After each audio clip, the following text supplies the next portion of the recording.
We are looking official with the 1993 CR250 in the background. Yep. Super Evo. It's 31 years old. What's up, guys? This is Clint with Dirt Tricks. Zach with Dirt Tricks, guys. We're looking a little more official this week. Yeah, look at what I did. Oh man, look at that chromatic shining. It's pretty awesome to see. Yeah, no, it looks good, guys. A lot. I gotta remember we don't have to yell. Mike's right in front of us. Oh yeah, we got new mic stands. Check these out. Got the DT logo in them. Mm-hmm. We are looking official. But we got a lot to talk about on this one because what a heck of a first round to bring us in. Like, I think I heard that nobody got this right. And actually, I have the numbers up here on Rocky Mountain. First place got 95 points out of, 153 usually or something like that. So it was definitely something that no one would ever have been able to guess. Yeah, and even at 95 points, I mean, oh my goodness, if you got anywhere near that, applause to you because I got a big whopping 10-pointer. So slayed, bro. Yeah. So 90 points is something to definitely be proud about. I mean, this week was pretty wild. Yeah, it was really wild. So let's get some shout outs. Let's get that out of the way of our group, Dirt Tricks group. Yeah. Guys, if you didn't know, we do this every single week. This is the Dirt Tricks RM Fantasy SX group. And guys, we actually put up our own prize package here at the end of the season. So in addition to everything that you could earn through Rocky Mountain, they got race prep 450s, 250s. 252 strokes. Yeah, they bring out I think VIP tickets to Vegas as well. Yep. So at the end of the season. They really do a good job. Salt Lake, so, excuse me. Yeah, exactly. Salt Lake, yeah. That would be a nice one. But you also get to win prizes from us. There's no purchase necessary. You don't need to sign up anything additional with us. You don't need to do anything. You just join the group. It's Dirt Tricks, one word, DIRTTRICKS, and you're in. You just join the group. No password required. You just make your picks as usual. You could join at any time. You could join after 10 rounds, after 3 rounds, after, whenever you see this video and you want to join.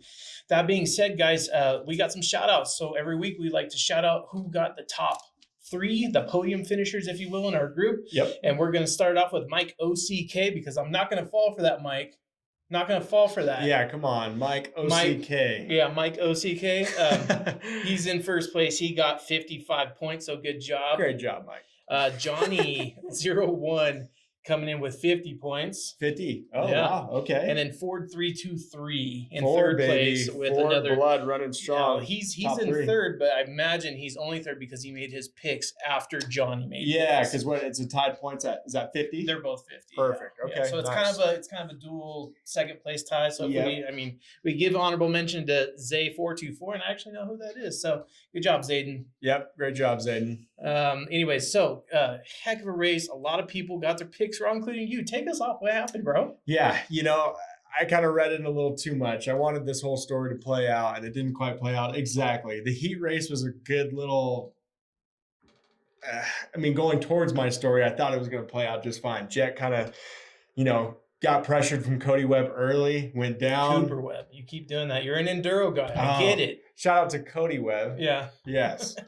But Cooper, big time Coop. Now I think out of everything, that was the biggest surprise for myself is just Coop. He's running strong on that Yami. And I have to give apologies where apologies are due. Last week when he said that, I was like, do you hear this guy? I had him at the 3 spot. And you know what? If he did not hit that little kicker, there's no doubt he would have podiumed and maybe gotten Jason Anderson.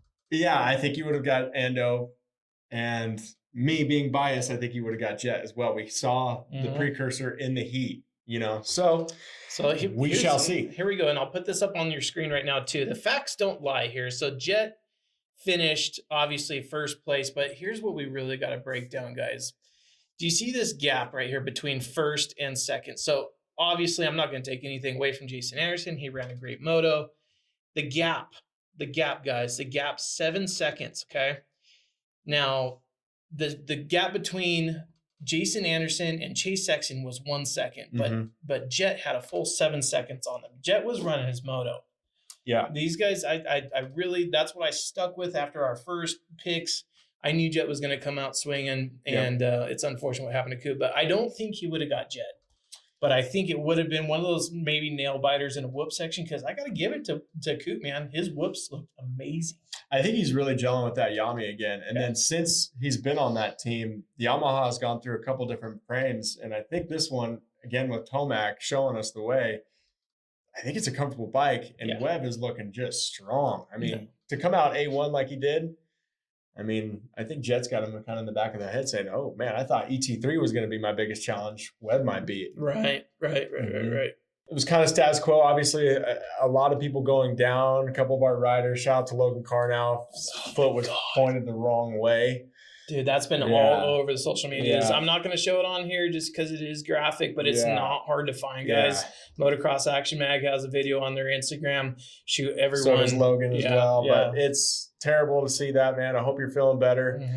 But Carnell's one of our guys. Yeah, Carnell's one of our guys for years. I think he's been with us for probably 6 years. It's been amazing. Dang. So sorry, man. Yeah, that's a bummer. Heal up. A lot of unfortunate incidents. Kenny going down. He was my second place pick last week. Yep. He finished strong in the heat. He really did. Heat one. And that wasn't like, it wasn't a gimme race either, like where Kenny had no one in the class. No. He had Eli in there. He had all the fast guys. You know, I think everyone, Stewart said it, the first heat looked like a main event 2 years ago. I mean, these heats are turning into main events. I mean, with the star power that's in them. So it's, for me, I think some answers were brought to us on A1, but I think San Francisco, if it's not too much of a mutter, we'll get into that here in a bit, could answer some more questions for sure. I hope so, man. And I'm hoping, because I'm not an Eli hater. I'm just an Eli denier as far as like coming right back into the season swinging. I would love to see that guy on the top of the box. I think he deserves it more than a lot of people at the track, but he did not show anything to anyone. Yeah, it was bizarre. I don't think I've ever seen Tomac. You know, he went through that little lull for a little bit where he'd start out at 7th and stay in 7th. And it was kind of that whole deal. But this time he started in 11th and kind of hovered around. Yeah, I think I pulled up the stats, and this, guys, is provided by courtesy of Dr. JB. He does it for Rocky Mountain. I kind of stole it from his, but all credit due here. So Tomac coming in with an 11th, 11th place start and finishing 8th. So he passed McElrath, Cianciarulo, and got up there. Let's see who dropped down. Yeah, McElrath and Cirillo, and then he was in the battle with Prado. That's what it was. And then Prado, incredible showing by him. Yeah, he looked really good, super good. Yeah, but so talking. Where did Barsha end up at? So Barsha finished right here in 7th. Okay. Let me. I mean, that's a pretty strong outing for the crowd in A1. You know, typically Barsha goes balls out, but that was. Yeah. Barsha actually finished. What slot is it? Yeah, that's 7th. Okay, just making sure. Yeah, Barsha 7th, Webb 6th, Plessinger 5. Plessinger, AP, looking at his graph, guys, look at this. Plessinger finishing 4th. He started out in 8th and moved up to 4th. So that guy was on the charge. And another thing, too, that I think it's worth bringing up is if you look at timing and scorekeeping on the guy, dude was moving. He had fast lap times. He was... AP's gelling with that KTM again. He's loving that setup, dude. He is. I'd love to see him get a win this year. He was so close last year. Jeez Louise, that was a heartbreaker. That was a heartbreaker. I feel like that was the last lap when he went down. It was. Oh, dude, when he busted his radiator open. That was bad. But guys, so moving forward, bro, we covered the group leaders. Let's cover some of the people in last. Yeah, so that's going to be myself. Again, we got 10 points. Okay. You and your cohort down there. Yeah. And 10 points sounds kind of bad, right? It does. A1's a little tough. I know what'd you get, 35? Got 35. Yeah. That's 1 week, guys. I'm going to make this up right here. Right. So let's just get that out of you guys, like I said, if you're joining now, that's fine. You could still beat us in one race. Yeah, it's 10 points. I mean, geez Louise, that's 2 people in the top 5. Yeah. So, wasn't my best outing. And the problem is now is, you know, I think I had Jett for 4th. And I thought, actually I had him just finishing outside the top 5, thinking maybe he would make a mistake. But you got to have to put him in that top 3 until he proves us otherwise. Yeah. I mean, it's just, the guy's remarkable. I didn't want to believe it, but I'm going to have to, for point's sake, I'm going to have to keep him up there. So with that being said, do you have picks ready? I do have picks ready. And one thing I wanted to touch on too is that this is in San Francisco. So this event hasn't happened. 2009. Is it 2009? 2009 was the last one that we had, and Jake Weimer won 250. Okay. Pardon me if I'm wrong. I just heard this yesterday. Jake Weimer won, and it was either Kennard or there's another name. I forget, but I know Weimer won 250. Might have been Josh Grant or Kennard or something like that won 450. Okay, nice. If I'm wrong, I'll correct myself on the screen. Such a cool event. Down at AT&T Stadium. I think it's called Oracle Stadium now, right, but it's right on the bay. I think it's really cool that Supercross is coming back there. Fun fact, I did the KTM Mini Challenge. Did you? Yeah, yes, sir. Yeah. 2006. Okay. So a few years before the last one. And what a cool event. Such a rad place to be in that city. I heard also Cooper Webb also did that too. Like he was one of the many people that are racing Supercross now. Eli, yeah. I know Ryder DiFrancesco has. There's been a lot of guys that did the little mini challenge and ended up. I hung the boots up pretty much immediately after that, but you're like, I'm okay. That's it. That was the highlight of my career. Yeah. But I'm looking at the weather here. San Francisco is obviously notorious for raining, and it's a 95% chance. It's a Bay Area, baby, of rain. So I think going into this event, I was thinking, okay, this is who I'm going to put here. This is who I'm going to put there. And then once the weather started kind of turning the way it's turning, we just got a bunch of snow here at the shop. We're about 4 hours out east of San Francisco. Mm-hmm. And so we got a ton of snow. They're getting a ton of rain. I think that's where these picks are going to get crazy. It is going to get crazy. And you guys need to use a little bit of knowledge here too when it comes to picking for this race. Now, obviously, I want to go to my absolute favorites for there's like obviously a little bit of a mental strain, right, between who you want to win and then who you think will win and who you think will do good. But you need to keep in mind, you need to be looking at seasoned veterans a little bit more closely, maybe guys that you wouldn't even consider normally putting inside of a top 10, right? Just because of the fact that they can put in some seriously good laps. Incident-free laps. Yeah, and I think for having AP show out so well at A1, I have to put him in the top 5, especially because it's going to be a mudder. That dude is insane in the mud. Mm-hmm. Barsha, who's not making my top 5, probably should be. It's so tough to pick right now, guys. There's so many freaking good riders. There's literally 10 riders that you can pick in that top 5. And shoot, it's killing me not to put Barsha in there because, man, I know that guy's so good in the mud. He's good, but also he's really hard on clutches. Could blow. Someone that's hard on clutches plus mud isn't usually a good thing. This is true. So let's take it down, man. Let's get this going. I'm gonna let Clint go first time. Last week I went first. Yeah, that's true. You did. Some bad luck with that. So should come as no surprise. I got Jett Lawrence in for the win. And the reasons being, guys, so he's an Aussie. He races a lot of European fast cross. He races a lot of Euromoto where tracks are gnarly. Ruts are deep. Mud is a definite. They race in the mud more than anyone else because it's wet all the time in Europe. Well, certain parts of Europe. Well, let's take a look back, too. Sorry to interrupt you, but I think that Destinations with Tomac and... I'll give him that. Yeah. Jett kicked everyone's ass at... Redbud, yeah. I was like, and it was a mutter, and he totally kicked everyone's butt. So good call on that. Yeah, so I'm putting up Jett, and I was considering putting up Hunter in the top 3 also, but I just that showing, man, and it's not that I kind of called that last week. Yes, you did. You totally did, and I lost a pick because of that. But the thing is they're brothers. They practice together. They race together their whole lives. And Hunter's the older brother, but for some reason... I think that's where the pressure lies, though. Yeah. You know what I mean? I can't imagine having a factory ride from Honda, not even making a main. That's tough. That is tough. I think, what's his name? Not Cartwright. It was... Clayson. Clayson got him right the last corner. Yeah. I mean, that's which is good on him. Awesome job, Cade. Good job, Cade. Yeah. But so I'm going with Jett, and I am going with Kenny for second again. Okay. And the reason for that is just the veteran. He rides in everything. He's proven he's good in multiple conditions. Yeah. Definitely see him doing well. Second place might be a little far-fetched. It is what it is. I am going to throw Chase, and I am debating changing Chase, and I'll tell you why, and I think Zach already knows. Chase is a handful of mistakes in one ride. Yeah. He just makes way too many for a sloppy track. And now this might change.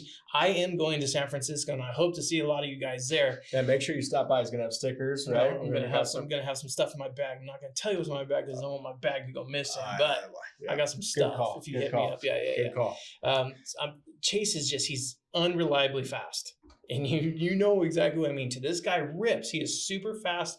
But when it comes to a track that might be slippery and muddy, might not hang out my picks, but for right now, I have him in third. Next, I'm going to Coop just because Coop showed me something. He showed me he has a lot of drive. And I think absolutely Chase can beat Coop. Or excuse me, Coop could beat Chase and he could beat Kenny. Yeah. But it's all in the start. And that's where I know that right now I'm not going to put Coop up there because he's not a strong starter. Yeah. Then I am going to throw Eli in there just because of the veteran thing. Eli's a Colorado guy.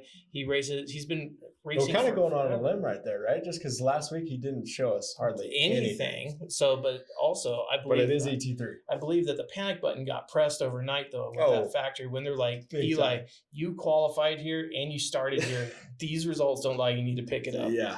So, and then my wild card is Shane McElrath. For reasons being, he finished 15th last weekend, and he's just kind of right in there in that limit. Now, Dean Wilson did get unfortunately punted by Vince Freezy. For all you Freezy fans out there, oh, there's a lot of them, right? There's a ton of Freezy fans out there. So Dino finished like 16th, and then I think Junior Hill, Justin Hill, he was in there around 14th.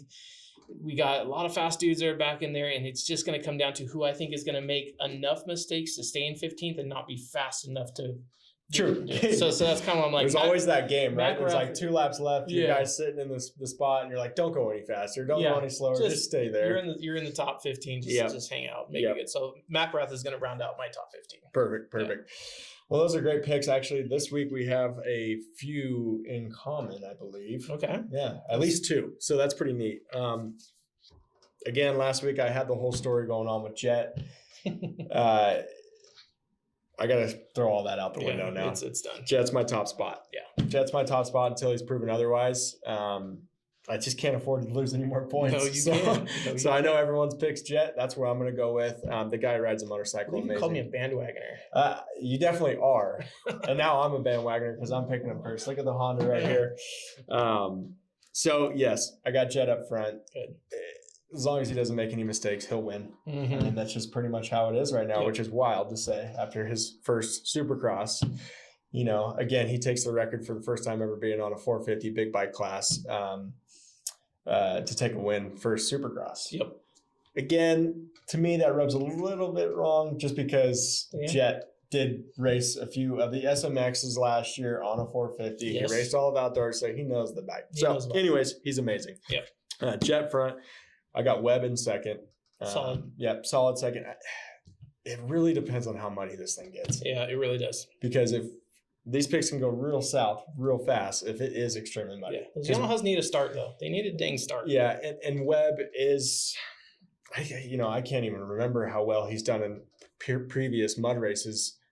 And that probably means that he hasn't done that well. So I got him at second. We'll see there. Yep. I got ET3 at third. Yep. I think he's, again, you said it best. The panic button has been pushed. Not only that, he's like, dude, I was sitting on top of the world, before my Achilles tore last year. I was the fastest guy on earth. And now I'm coming back and I get a ninth. Yeah. I think that's going to run with him the wrong way. It's going to. And he's going to come out swinging, and a third podium spot I think will be great for him. I think you're right. Fourth place I got in Sexton. Stewart had a cool kind of video on Chase and kind of just explaining why he thinks that he will be solid this year, meaning he's not going to be the crazy fast Sexton that we saw on that Honda. Interesting. But he's not going to have those crazy mistakes as well. So that's what I'm hoping for. I think if he stays around that 4th, 3rd mark for the season and wait till stuff happens. I mean, look at what happened to ET3 last year. Last race up, 18 points thinking they had no chance. And Sexton was there to pick up and get that number 1 plate. So that might just be Sexton's MO. It might be. Yeah. And Stewart said it best. He might just turn into the next Ryan Dungey. Just the diesel, and just kind of keep it all right there. So Sexton in 4th. I got Plessinger in 5th. no reason to take him out. Obviously, a tall, lanky guy. When it's muddy, he's going to do just fine. A lot of bike control. Yep. Yep. And then 15th, I got Junior Hill. So, again, he finished 16th, somewhere 14th last week. Again, Mutter is going to be the thing. A seasoned veteran, though. He is. A lot of people don't remember. He's been in it for a minute. Yeah, been in it for a minute, and I think that's where I'm going to lay out. I'm hoping we get some points back on you, but we do have a couple in common. So we do.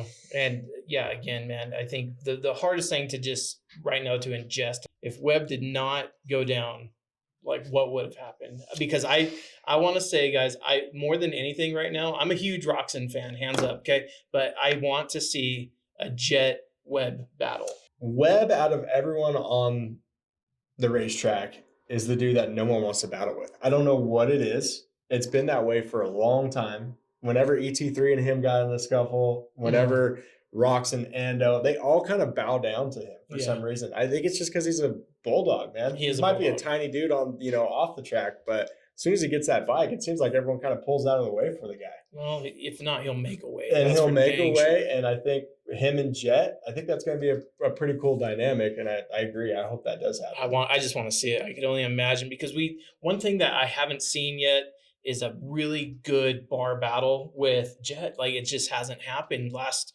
year, even in 250s, we never seen a bar banger battle with Jett. We don't know what he's like under pressure. We don't know how he reacts when he has an engine revved behind him. Like, we did see a little bit with that Heat 1, right? With Webb on Jett.